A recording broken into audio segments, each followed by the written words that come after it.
Aji dari kelompok 2. Di sini kita akan menjelaskan diskusi hasil kelompok kami. Di sini saya membawa dua rekan saya. Yang pertama ada Gali sebagai tim presentasi, yang kedua ada Wildan sebagai tim tanya jawab. Di sini kita akan mempresentasikan teks cerita sejarah yang akan dipresentasikan oleh saudara Gali. Berdasarkan saudara Gali, silakan. Assalamualaikum warahmatullahi wabarakatuh.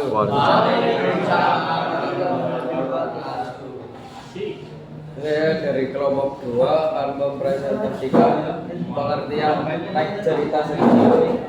Teks yang menceritakan dan menjelaskan suatu peristiwa atau kejadian di masa lalu yang memiliki nilai sejarah. Melalui teks cerita sejarah, kita dapat mengetahui asal-usul latar belakang peristiwa sehingga memiliki nilai sejarah. Struktur teks cerita sejarah ada 7, yaitu 1. Orientasi atau pembuka, 2. Komplikasi, 3. Klimaks, 4. Resolusi, 5. Koda, 6. Reorientasi, 7. Peristiwa.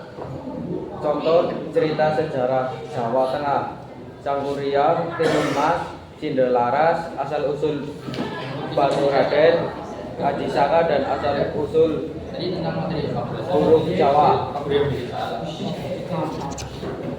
Konjungsi temporal sebagai kata hubung mengaku pada waktu sekaligus berfungsi menjadi penghubung antar bagian dalam teks. Hubungan antar bagian dalam teks ini sangat penting untuk diperhatikan agar mampu menciptakan keserasian setiap unsur yang disambungkan. Konjungsi temporal dibagi menjadi 2, yaitu 1. Konjungsi temporal sederajat, yaitu menghubungkan 2 bagian kalimat yang sederajat. Contoh: lalu, kemudian, sebelum, setelah, sesudah, dan selanjutnya. 2. Konjungsi temporal tidak sederajat, yaitu menghubungkan 2 kata peristiwa yang tidak sederajat. Contoh: apabila, bila mana, demi, hingga, ketika, sambil, dan sampai. Kebahasaan nomina, kata yang mewujudkan suatu benda baik secara konkret maupun abstrak yang tidak disertai dengan imbuhan. Contoh: celana, air, rumah, kertas, rambut, dan lainnya.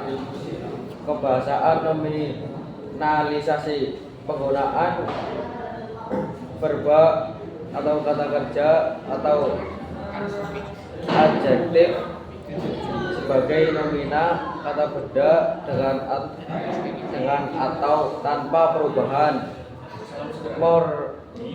morologis, sehingga kata tersebut dapat bertindak sebagai kepala dari suatu frasa nomina. Contoh: gerakan dari kata gerak, perubahan dari kata ubah, kemudahan dari kata mudah, kegagalan dari kata gagal. Sufiks, kata imbuhan yang diletakkan di akhir atau di belakang suatu kata dasar. Contoh: an, nya, kan, dan wati. Prefiks, kata imbuhan yang diletakkan di bagian awal sebuah kata dasar. Contoh: me, ber, pe, dan ke. Konfiks, kata imbuhan yang terletak di awal dan di akhir kata dasar. Contoh: ke, an, ber, an, dan se-nya. Infiks, kata imbuhan yang mempunyai beberapa bentuk. Contoh: yakni, dan verba, kata atau frase yang menjelaskan suatu tindakan, kondisi, atau pengalaman. Contoh: berenang, mengemudi, mengajar, dan berjalan. Sekian dari saya presentasi yang dapat disampaikan. Wassalamualaikum warahmatullahi wabarakatuh.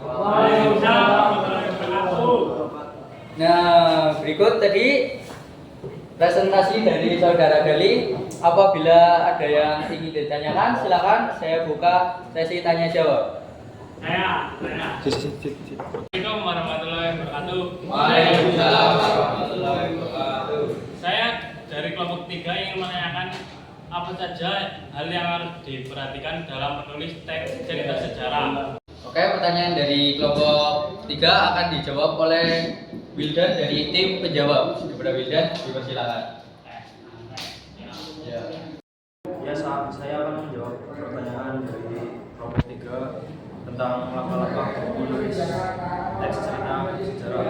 Yang satu, bertanya atau mengali informasi mengenai suatu peristiwa sejarah. 2, mengumpulkan cerita-cerita mengenai sejarah tersebut. 3, menentukan cerita sejarah yang akan ditulis. 4, membuat urutan peristiwa dalam cerita sejarah. 5, menyusun kerangka cerita. Itu tadi jawabannya udah dijawab oleh saudara Wildan. Apabila ada yang ingin ditanyakan lagi, Saya dari kelompok 3 akan jelaskan apa fungsi dari teks cerita. Ya, saya akan menjawab lagi dari pertanyaan kelompok 3 yang menanyakan fungsi teks cerita sejarah. Fungsi teks cerita sejarah sebagai sarana rekreasi kepada pembaca. Pembaca dapat merasa terhibur dengan membaca jalinan cerita dalam teks cerita sejarah. Teks cerita sejarah memberikan inspirasi untuk menumbuhkan ide-ide kreatif pada pembaca. mungkin itu saja yang dapat saya dan tim saya sampaikan. Kurang lebihnya mohon maaf. Wabillahi taufiq wal hidayah. Assalamualaikum warahmatullahi wabarakatuh. Waalaikumsalam.